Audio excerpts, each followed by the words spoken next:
Hey guys, welcome back. So we are exegeting our way through Ecclesiastes. We just covered basically verses 1 through 3 because we move extremely fast on this channel.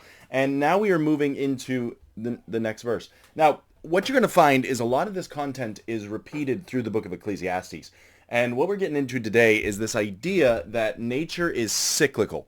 Remember, in the previous verse, what Solomon was trying to get at is this idea of what is the profit? Like what profit is there at the end of the day? You have this much coming in, this much going out. What's the point? On a grand scheme of things, why do we even bother? And so what he says here in verse 3, he says, "What profit hath a man of all his labor which he taketh under the sun? One generation passeth away, another generation cometh, but the earth abideth forever. The sun also ariseth, and the sun goeth down, and hasteth to his place where he arose. The wind goeth toward the south, and whirleth about toward the north, whirleth about continually, and the wind returneth according to its circuits.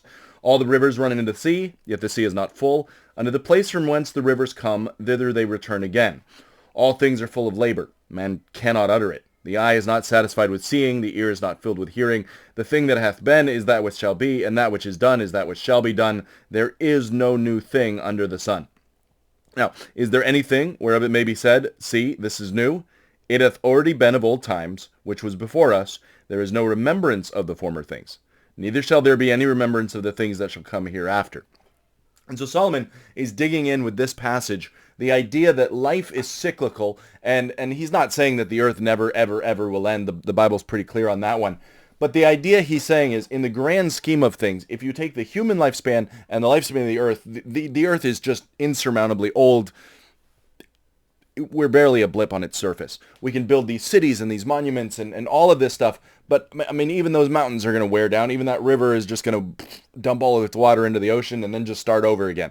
And so Solomon really is bemoaning the fact that all this labor, all this work, all that, what at the end of the day, what profit is there to it? Like what is accomplished at the end of the day? And he's just being very real, being very honest. And this is why we dig into this idea of the cyclical nature of life. Earth will continue to exist even as everything on it dies off and recirculates. And so you think about it, all the problems we have today, all the people that exist, none of them were alive 150 years ago. It is entirely a current problem.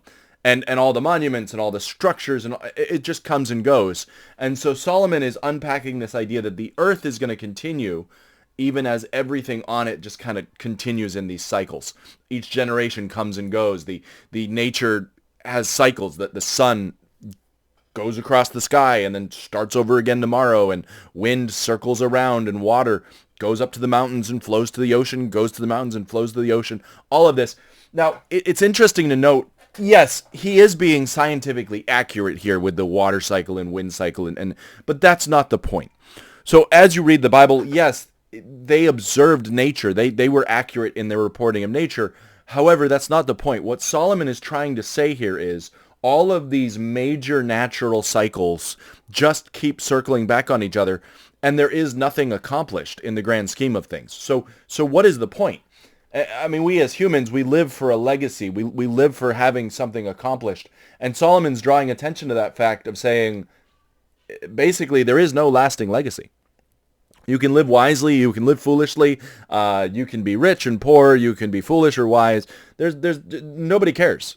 Everybody dies off, and you're probably going to be forgotten, and that's just life. And this theme is going to continue through the rest of the book because Solomon is really digging in, going, I don't know what to tell you. I'm trying to make sense of it myself, and it's just a frustration. And so what you're seeing here is he is expounding on this idea.